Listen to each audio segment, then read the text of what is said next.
Hey guys, I'm gonna be doing a review of my new Spider-Man stick bot.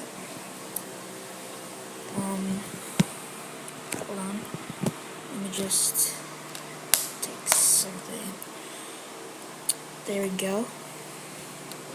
I'm recording on my iPad. I used a red stick bot and I drew some eyes and cut them out. Put it on the face with tape. Drew a spider emblem with permanent marker. And the pants are paper. I put tape and a blue coloring marker. Not much, but I like the design I made because it's my own custom figure.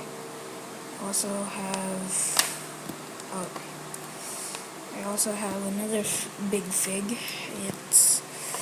It's a menacing Venom. Hold on, need more light. Here it is.